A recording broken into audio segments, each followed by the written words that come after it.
Hello and welcome to PropNext, the property podcast about all things related to the future of real estate.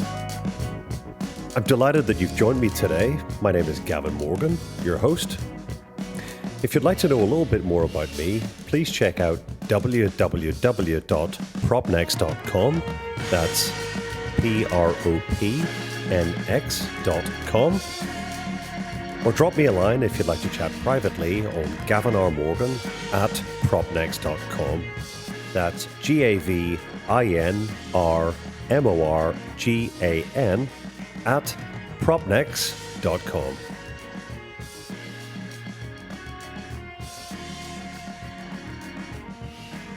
So Jason Haber, co-founder of the Metaverse Institute. Thank you very much for joining us today on PropNext. Jason, welcome onto the show. Well, thank you so much for having me. I'm excited to be here today. Likewise, Jason, likewise. And as you probably are noticing, we're starting a little bit of an uptick in guests from the US, particularly the East Coast. So I'm delighted that you're joining that group, and thank you for making the time as well. Absolutely. Jason, maybe you could, just for the benefit of the listeners, could you perhaps kick off with a little bit of background on you, sort of career trajectory, and then, just finish on telling us a little bit about the Metaverse Institute and your aspirations with that group or for that group, please? Absolutely. So I have a public policy background. I actually started my career in government for a number of years, and then academia, where I was a university professor. I got into real estate about 16 years ago, first at a larger firm. Then I had my own firm, which I built up, and then sold it. And I've been at two firms since that time. And I always had an interest in technology. My brother and I had a technology real estate company that we also sold about 9 years ago now. And I've been active in this space since. I wrote a book called The Business of Good, which is how social entrepreneurship can be a fulcrum for change and innovation. The real estate firm that I owned was a social entrepreneurial real estate firm. And in my time in real estate, I've always tried to keep an eye out on disruption. And I remember back in 2007, when the firm that I was at the time blocked Facebook from the computers at the firm. Why? Because they thought it was a distracting waste of time. Now, to their credit, within about a day, they reversed themselves when the agent said, no. On social media, it's a platform for business. And they then very quickly embraced the platform. I see the same thing happening now when we come to the next disruption, which is blockchain-based technologies. And I had a lot of people, whether they're customers, friends, colleagues, asking me what the heck is going on with the blockchain, the metaverse, NFTs, and crypto. And I have a background in that as well. When I'm not running my real estate business, I have an NFT hedge fund called Mint Capital. And so my co-founder and I, Danielle Garofalo, we got together and we said, listen, there is an opportunity here to properly educate people in the real estate space about all things metaverse. When I was learning about it, I had to rely on YouTube videos and sources that were not reliable, sources that had ulterior motives because they were stealing some certain product or coin, God knows what. And we quickly realized that, there actually is a real market for this. So we created the Metaverse Institute and constructed 16 courses specifically designed for real estate professionals on either side of the pond, anywhere in the world, to understand the underpinning of the technology, where it's going, how it's going to impact your business, your customers, your relationship with customers, how you interact with customers, how you talk to your clients. And so we built this framework, and we're just starting to roll it out now. So, Jason, firstly, thank you very much for that. And I mean, you've talked about a lot of things. I mean, I was having a bit of a giggle when you and I were tic-tacking before this conversation, Yeah, about how a lot of these things are just words to a lot of right. people in the real estate industry. And I completely agree with you on that. I don't think there's a great deal of understanding, or certainly the level of understanding that we need across the industry yet. But one thing for me, Jason, is I like to think that all of these things are really going to advance the industry much faster than we've seen it advance in the last 20 or 30 years, when it's traditionally been such a slow moving industry. Do you think the pace of change is going to come at the pace that I would like to see it at, and that I'm sure you would too?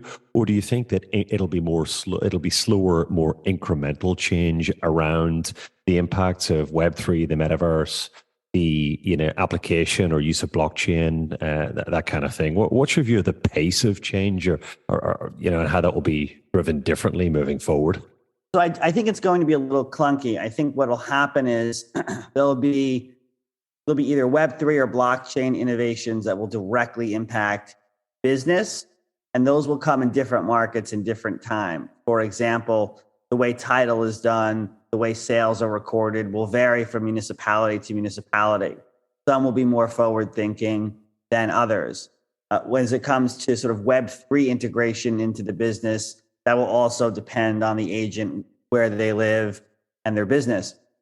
But what's going to happen is there's going to be this wave of transition, and it's going to be accelerating over time. And I think that for those who would put this off as something that's 10 years out would be wrongly mistaken. We'll start to see in the next 2-3 years things advancing, and then you'll start to see an acceleration, I think, after that. But it's going to come in waves. And the idea is that we want our agents to be ahead of it. In the very first class that we teach, I show a clip from 1994, not really that long ago. It was a TV interview on the Today Show here in the States, where the hosts are asking their producer in the middle of a segment, "What is internet?" Because they put a graphic up on the screen of an email address, so you could email the reporters at NBC, and they're trying to figure out what the at symbol means and what the internet is, and they have no idea. And to me, we're at this "what is internet" moment right now when it comes to Web3, because they're just words to most people. Metaverse, Web3, blockchain, they don't mean anything. And more importantly, it doesn't mean anything for their business, but it will. And so our hope is by educating folks now, we can prepare them for whatever pace that the transition comes at, and that they'll be equipped with, at the very least, the basics, that they can be conversant, will understand all elements of all these changes that are coming, and it will no longer be a mystery to them. Yeah. And, Jason, and just a horrible question coming at the end of this, so brace yourself. I'm ready. But I've enjoyed I love the prop tech conversation, but again, to your earlier point, a lot of people in the industry are talking about it, but they can't visualize prop tech in a way where it accelerates something, drives efficiency, or improves profitability. And of course, in business, mostly for things to be adopted, they need to be doing one of those three things. Could you pick, is there something in your mind, there may not be, but is there something in your mind? What's the next thing that's going to make a significant change in amongst all of what you're talking about that you think we'll see next, and that will be high impact in and around real estate? Could you pick one thing out that you're anticipating? So I'd say within the metaverse, which of course is a very big buzzword, I would break it out into categories: augmented reality and virtual reality. So we know that meetings will move to a virtual reality space at the metaverse.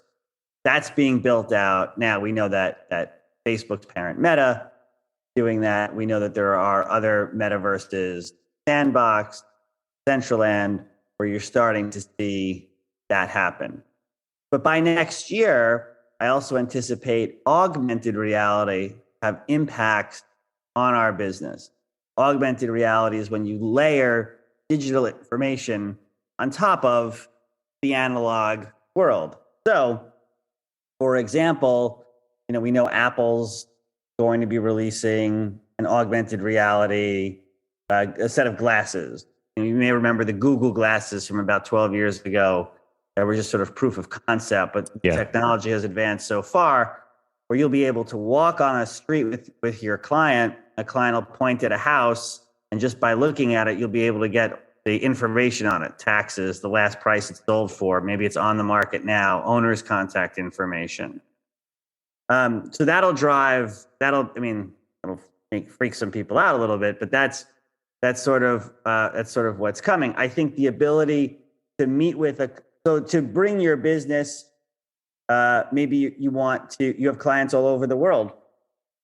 The ability to meet them in the metaverse is much more powerful than, say, a Zoom video, for example. That's coming. The ability to get real-time data without touching any buttons on a device is coming through augmented reality. But then I'd also say that you're going to see the way we record sales in the United States, deed recordings in municipalities, that's going to change too. Because when it comes to transparency, there's nothing better than the blockchain, right? People don't realize this. Every single transaction is recorded and it's public. And so if you're trying to understand property records, verify property records, there's really no better place to look at things like chain of title, chain of ownership, history of sales, than on the blockchain, because there's no hiding. Everything is public. It's a very good place for that kind of information to live. So I think you're going to see a lot of innovation there. And I think that's coming soon. I think within the next 24, certainly within the next 24 months, probably the next 12, you'll start to hear more and more about that. Yeah, Jason, I totally agree on that. And in fact, in one of our earlier podcasts, we had Sushila Rivers from DLA Piper on talking about Toko, which actually does what you're talking about. I mean, they've got a fantastic technology that is their recording title, right, on the blockchain. And it's reliability, speed, transparency, all of that stuff. I mean, so far it would appear that gets solved for in a platform like that, and the whole thing just gets a whole lot less clunky than it is at the moment. Not just in the United States and the rest of the world. If platforms like that really take hold, I mean, I'm sure there'll be competitors too. But I agree with you. I think we're going to see much more of that. Jason, I wanted to ask you again something from our notes. It's a subject that's pretty close to my heart because personally, I've been working on transactions technologies a lot in the last 5-6 years. You've talked about transacting on the blockchain and meeting clients in the metaverse in a matter of kind of when, not if. And I just wonder what incremental steps you see coming before that happens. I mean, for example, I feel that really digitized transactions need to happen and be accepted before we see a leap to the metaverse on that. Could you just share your comments with us on that, please? So the technology definitely has to mature. So if you look back at, listen in the history of the web, which provides really good guidance. So Web 1.0, if you've ever looked at the early days of like what Amazon site looked like or other websites, they're very text-based. There's not a good user interface. And so that sort of arrests your growth until you mature that. And so right now, you have a lot of Web3 interfaces are not for the masses. Like they're not very user-friendly in most cases. But they know that. And that's going to change. And so I think to get to that point where you're going to see everyone onboarding, there's going to be an evolution of the user interfaces on whether it's crypto wallets like MetaMask, which can be very confusing for people to understand how you use that and integrate that on a Web3 platform, or how will AR and VR work? We're still in the very early days there. So all of these things have to mature, but that's how technology works, right? Like a new technology or emerging technology never starts with a mature UX. That always comes later, but we know it's coming. So I think when that happens, you'll start to see mass onboarding. Yeah, indeed. And I also agree. I mean, people that are thinking about this and trying to figure out how to embrace it into their lives today or their business lives today will be the winners Yes. of future. Um, what other things do you see? I mean, you've talked, if you were an agent today or your broker today, Jason, are there any pointers that you would give, other places that you would point people or courses of study? What do you think the progressive agent of today needs to be looking at, studying, doing to make sure that they stay ahead of the curve in this space? I think most important, they have to understand blockchain. I think it all starts at understanding what the blockchain is, what a decentralized ledger is, how it works, why decentralized systems are very different from anything that they've worked on before. At the Metaverse Institute, that's our first class on the blockchain, and then we sort of build from there and go to all the other elements of Web3. And I think that it's hard because there are a lot of sources. If you just go online, and they have these, they're not there just to educate you. They're there to sell you a certain product, usually a coin, something else. And I think you want to look for sources that are just education based, that don't have anything else to offer, because otherwise you could you're sort of being set up for something else. It is tricky, and that's one of the reasons we started this, because it's hard to find trusted information out there, Yes. and you have to be really careful. The thing about the blockchain is it's immutable. It's a one-way street. If I send you a wire by mistake, my bank can recall the wire, right? On the blockchain, there's no take backsies. It's one way, and there's good and there's bad to that. And for new people, it can be very dangerous if they're not equipped to understand how it all works. Jason, I just wanted to delve into that a little deeper, particularly in the context of the US market. I mean, the brokerage market in the US, you've got extremely talented, intelligent, well-connected people with terrific relationships.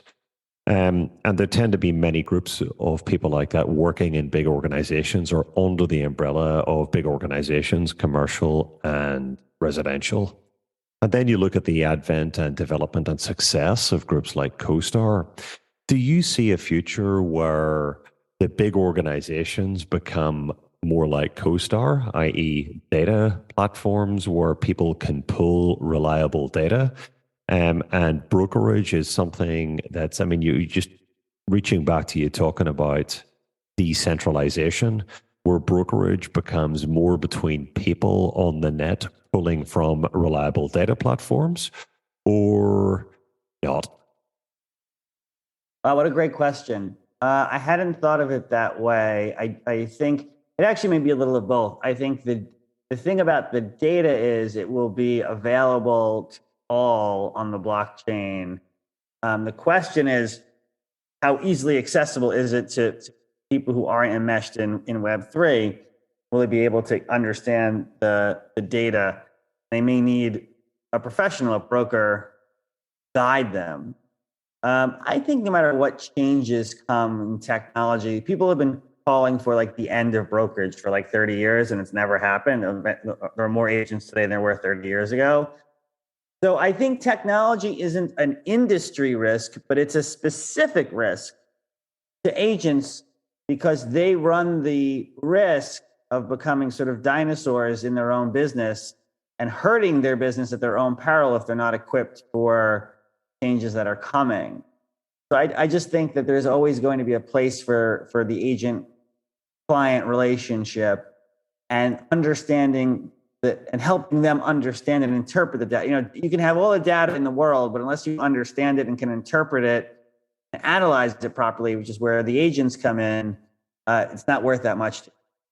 I mean, Jason, it's a really interesting answer because it's kind of you're kind of saying yes, or the risk is there. You know, I'm talking about to the bigger platform. I mean, it really is. It's a very interesting topic because the sands could shift around who the big players are in the industry by virtue of what they're able to provide to clients and agents who are able to properly leverage Web 3, that new internet that we have where it's easy for people to go point to point. And that could be a really interesting space to watch, albeit one that will evolve slowly because, again, there are so many understandable vested interests around that not happening too quickly.